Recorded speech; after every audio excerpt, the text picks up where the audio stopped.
मुख्यमंत्री डॉक्टर मोहन यादव की अध्यक्षता में हुई कैबिनेट बैठक में कई अहम फैसलों पर मुहर लगी है। कैबिनेट ने पुलिस विभाग में 9,662 नए पदों की मंजूरी, फास्ट ट्रैक कोर्ट की स्थापना और अगले 6 महीने तक जन विश्वास अभियान चलाने का फैसला किया है। इस अभियान के तहत मंत्री, जनप्रतिनिधि और अधिकारी हर शुक्रवार जनता के बीच पहुंचकर उनकी समस्याएं सुनेंगे।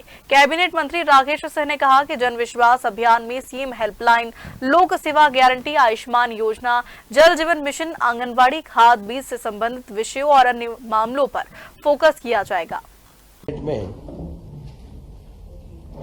कैबिनेट ने सबसे पहले श्री अनुराग जैन जी को बधाई दी, शुभकामनाएं दी। उनका कार्यकाल बहुत यशस्वी था और प्रदेश के वो पहले ऐसे अधिकारी बने जो यहाँ का कार्यकाल पूरा करने के बाद नीति आयोग के मुख्य कार्यकारी अधिकारी के रूप में नियुक्त हुए। और माननीय मुख्यमंत्री जी ने पूरे मंत्रिमंडल की तरफ से उस नए दायित्व के लिए उनको बधाई दी है। उनके समय में कई सारे महत्वपूर्ण कार्य हुए हैं, उनके लिए उनको याद रखा जाएगा। और उसके साथ में आज जो नवनियुक्त मुख्य सचिव महोदय हैं श्री बणवाल जी, उनकी आज ये पहली बैठक थी, तो सभी ने आज उनको भी बधाई दी है और ये उम्मीद की है कि उनके साथ काम करते हुए मध्य प्रदेश ऊंचाइयों पर पहुंचेगा और बेहतर तरीके से परिणामकारी कार्य सरकार देगी। इसके साथ में माननीय मुख्यमंत्री जी ने गुरु पूर्णिमा को लेकर, कल गुरु पूर्णिमा का पवित्र अवसर है और सभी को बधाई दी है। और पूरे प्रदेश में गुरु पूर्णिमा को महर्षि सांदीपनि श्रद्धा पर्व के रूप में मनाया जाएगा। जगह जगह सांदीपनि जो स्कूल खुले हैं वो एक तरह से कीर्तिमान स्थापित कर रहे हैं और महर्षि सांदीपनि श्रद्धा पर्व एक जन भागीदारी का उत्सव, सांस्कृतिक और शैक्षणिक जन आंदोलन के स्वरूप में मनाए जाने की योजना है। और उसके साथ साथ अगर कुछ सांदीपनि स्कूल तैयार हो गए हैं, उनके लोकार्पण होना है, तो वो लोकार्पण भी इसमें किए जाएंगे। बहुत प्रसन्नता की बात है कि मध्य प्रदेश को लगातार राष्ट्रीय स्तर पर अपने कार्यों के लिए पुरस्कार प्राप्त हो रहे हैं। आयुष्मान भारत योजना में भी मध्य प्रदेश को राष्ट्रीय सम्मान मिला है। बेस्ट परफॉर्मिंग लार्ज स्टेट श्रेणी में राष्ट्रीय सम्मान मध्य प्रदेश को दिया गया है। ये जो सम्मान है ये बायोमेट्रिक आधारित प्री ऑथराइजेशन प्रक्रिया के प्रभावी क्रियान्वयन के लिए मिला है और माननीय मुख्यमंत्री जी ने इसके लिए सभी स्वास्थ्य मंत्री सहित सभी मंत्रियों को और प्रदेश को बधाई दी है। इसके साथ ही माननीय प्रधानमंत्री जी ने जो निर्णय लिया है फास्ट ट्रैक कोर्ट का, वैसे भी माननीय प्रधानमंत्री जी जो भी निर्णय लेते हैं तो मध्य प्रदेश वो ऐसा राज्य है जहां कोशिश होती है कि अगर उसे राज्यों में भी लागू करना है तो मध्य प्रदेश उन्हें लागू करने में एक अग्रणी राज्य के रूप में अपनी भूमिका निभाए। और इसीलिए मध्य प्रदेश में फास्ट ट्रैक कोर्ट बनाने की भी आज घोषणा हो गई है। ये भोपाल, जबलपुर, इंदौर और ग्वालियर में स्थापित होने वाले हैं, जिनमें पेपर लीक और परीक्षा जैसे अन्य सभी मामलों का 3 माह के भीतर निराकरण किया जाएगा। और साथ में ये भी सुनिश्चित होगा कि जो युवा हैं उनके सपने साकार होने में किसी तरह की कोई कठिनाई ना आए। इसके लिए साथ में सभी परीक्षाएं पारदर्शी तरीके से हों, उसके लिए जो स्टैंडर्ड प्रोटोकॉल है वो भी तैयार किया जाएगा। ये बहुत खुशी की बात है कि इस बार माननीय प्रधानमंत्री जी के मन की बात के कार्यक्रम में मध्य प्रदेश का उल्लेख हुआ है। माननीय प्रधानमंत्री जी ने जो कैच द रेन, जो उनका एक संकल्प है, प्रेरणा है पूरे देश को, उसमें उन्होंने सीधी और नरसिंहपुर में जल संरक्षण के लिए जो कार्य हुए हैं उनके लिए मध्य प्रदेश सरकार के कार्यों की सराहना की है। माननीय प्रधानमंत्री जी ने सीधी में 1500 जो तालाब बने हैं उनको लेकर और नरसिंहपुर में अमृत सरोवरों को जिस तरह से संवारा गया है उसको लेकर उन्होंने मध्य प्रदेश की सराहना की है। और खुशी की बात यह है कि माननीय मुख्यमंत्री जी ने इस बात के लिए भी बधाई दी है कि मध्य प्रदेश को 7,000 करोड़ रुपए से अधिक निवेश के और भी नए प्रस्ताव प्राप्त हुए हैं। और इसमें श्याम सेरन पावर कंपनी लिमिटेड लगभग 1,000 करोड़ का निवेश करने वाली है और 1,000 से अधिक लोगों को रोजगार देने का लक्ष्य है। इसी तरह से पारस defence and space technology Madhya Pradesh में सेमीकंडक्टर परियोजना भी स्थापित करेगी, जिसमें 6,200 करोड़ रुपए का निवेश होगा और लगभग 2,500 से अधिक रोजगारों का सृजन होगा। अभी बहुत प्रसन्नता की बात है कि जिस तरह से प्रमोशन हुए हैं उसमें अकेले पुलिस विभाग में ही 25,000 से अधिक पुलिस कर्मचारियों की पदोन्नतियां हुई हैं और साथ में मध्य प्रदेश पुलिस में अलग अलग श्रेणियों में 9,662 पदों को मंजूरी भी दी गई है। पिछले साल भी लगभग 8,500 पद स्वीकृत किए गए थे और इन दोनों को मिला लें तो लगभग 18,000 पद 2 वर्ष में मध्य प्रदेश में स्वीकृत हुए हैं। और ये कहते हुए भी हमें खुशी है कि माननीय मुख्यमंत्री जी के नेतृत्व में मध्य प्रदेश पुलिस को देश की सर्वश्रेष्ठ पुलिस बने, इस दिशा में लगातार कार्य होंगे।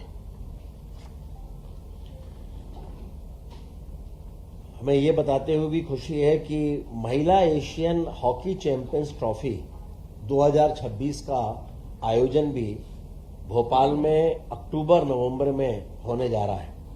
इसमें एशिया की 6 प्रमुख महिला टीमें, जिनमें भारत, चीन, जापान, मलेशिया, दक्षिण कोरिया और थाईलैंड, इनके 200 से ज्यादा खिलाड़ी इसमें भाग लेंगे। और ये नाथू बरकेड़ा में जो नवनिर्मित स्पोर्ट्स कॉम्प्लेक्स है उसमें ये होने जा रहा है। इसमें लगभग 18 करोड़ रुपए के आसपास की राशि खर्च होगी। वित्त विभाग के द्वारा इसके लिए सहमति भी दे दी गई है। जल संसाधन विभाग में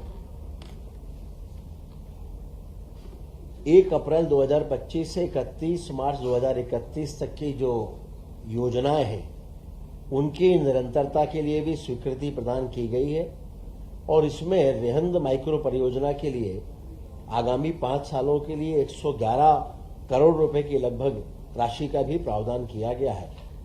ये कुल मिलाकर जो योजनाएं हैं उनकी निरंतरता के संदर्भ में है। इसी तरह से मल्हारगढ़ दाबयुक्त वृहद उद्वहन सिंचाई परियोजना, इसकी भी निरंतरता का विषय था। उसके लिए भी 184 करोड़ रुपए की निरंतरता की स्वीकृति दी है। और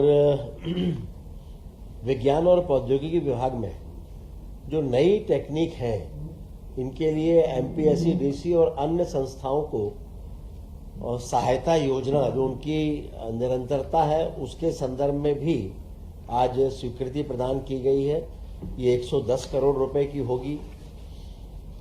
और इस तरह से अन्य विभागों की भी निरंतरता की जानकारियां हैं जो मुझे लगता है कि आपको मिल जाएंगी। अलग अलग बताने की उसकी आवश्यकता नहीं है। विज्ञान और प्रौद्योगिकी विभाग के द्वारा आईसर संस्थान भोपाल में ड्रोन तकनीक आधारित सेंटर ऑफ एक्सीलेंस की स्थापना पर भी मंजूरी हुई है और आईसर के द्वारा एआई आधारित ड्रोन टेक्नोलॉजी के सेंटर ऑफ एक्सीलेंस की स्थापना का भी प्रस्ताव दिया गया है, जिसकी लागत लगभग 85.51 करोड़ रुपए है। ये जो सेंटर है ये राज्य में ड्रोन तकनीक के क्षेत्र में ट्रेनिंग, रिसर्च, जो नवाचार है वो, प्रोटोटाइप डेवलपमेंट, इंडस्ट्रीज, एम्प्लॉयमेंट का सृजन, इन सबके प्रमाणन की और सुविधाएं इनके लिए एक बड़े केंद्र के रूप में स्थापित होने जा रहा है। ग्वालियर जिले में विद्युत सुरक्षा निरीक्षालय में नवीन वृत्त कार्यालय प्रारंभ करने और उसके लिए नवीन पदों को स्वीकृत करने की भी आज अनुमति हुई है।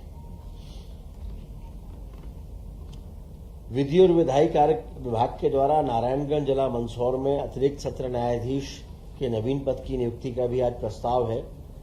इसके साथ साथ सामान्य प्रशासन विभाग के अंतर्गत योजनाओं की निरंतरता है, जिसमें लगभग 129 करोड़ रुपए की राशि की स्वीकृति है। इसी तरह से महिला बाल विकास है और वित्त विभाग है, इनके भी निरंतरता की स्वीकृतियां दी गई हैं। इसके साथ खाद्य नागरिक आपूर्ति और उपभोक्ता संरक्षण विभाग, इसमें भी समर्थन मूल्य पर किसानों का उपार्जन पर बोनस भुगतान योजना, उसके निरंतरता की भी स्वीकृति दी गई है।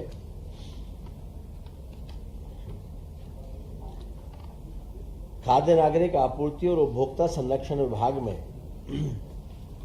कुछ संशोधन का भी प्रस्ताव किया गया है, जिसमें जन विश्वास अधिनियम 2026 के माध्यम से विधिक माप विज्ञान अधिनियम 2009 में जो संशोधन हो रहे हैं उनको राज्य में लागू करना है। कुल मिलाकर जो बांट और जैसे ऐसे पैमाने वाले बनाए उत्पादन जो करते हैं, उसमें अभी कई तरह के नियम लागू होते थे। अब लगता है कि उनकी बहुत अधिक आवश्यकता नहीं है और बार बार लाइसेंस की रिन्यूअल की भी आवश्यकता नहीं है, और इसलिए एक बार वो रजिस्ट्रेशन करा लें और फिर उसके बाद वो नियमित रहेगा। तो इसको भी आज स्वीकृति दी गई है। तो एक तरीके से ईज ऑफ डूइंग बिजनेस को इसके माध्यम से प्रोत्साहन देने की कोशिश हुई है। कुछ एक अनुकंपा नियुक्ति के लोक निर्माण विभाग का मामला था। तो इस तरह से हम कहें तो आज ये सारे विषय जो थे जिन पर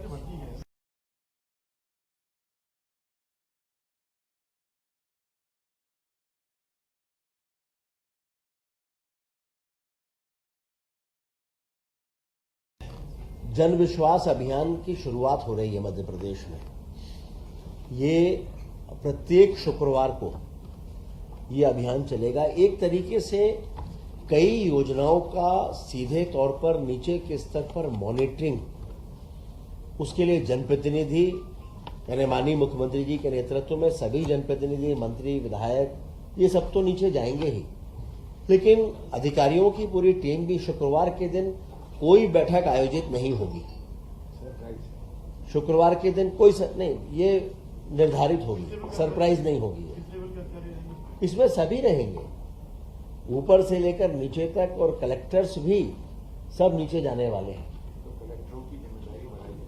कलेक्टरों को ये जिम्मेदारी होगी कि ये जो निर्धारित होने वाले कार्यक्रम हैं वो ठीक तरीके से हो जाए, और इसमें जैसे सीएम हेल्पलाइन है, लोक सेवा गारंटी है, इसके अलावा आयुष्मान योजना है, जल जीवन मिशन है, आंगनवाड़ी है, खाद बीज से संबंधित जितने भी विषय हैं वो हैं। तो कुल मिलाकर संवाद, समाधान, संवेदनशीलता और सादगी, इनका मिला जुला स्वरूप होगा, और इनमें बहुत सादगी के साथ इसको किया जाएगा। यानी कोई बड़ी राशि इसमें खर्च नहीं होगी, कोई बहुत बड़ा टेंट लगे ऐसा नहीं होगा, उस तरह का बड़ा नहीं होगा, जो बहुत मिनिमम, जो बहुत आवश्यक है।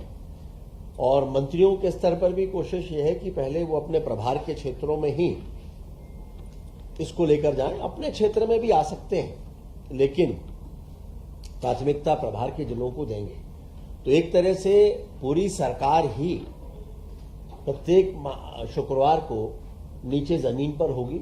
माननीय मुख्यमंत्री जी भी इसमें कहीं ना कहीं जाएंगे, सारे मंत्री जाएंगे, सारे विधायक जाएंगे। तो मॉनिटरिंग योजनाओं की होगी, और उसके बाद 1-2 सप्ताह में फिर जो भी अनुभव नीचे आएंगे उसके आधार पर अगर इसमें कुछ और जोड़ना है, कोई संशोधन करना है, तो वो भी करेंगे, लेकिन ये निरंतर चलेगा।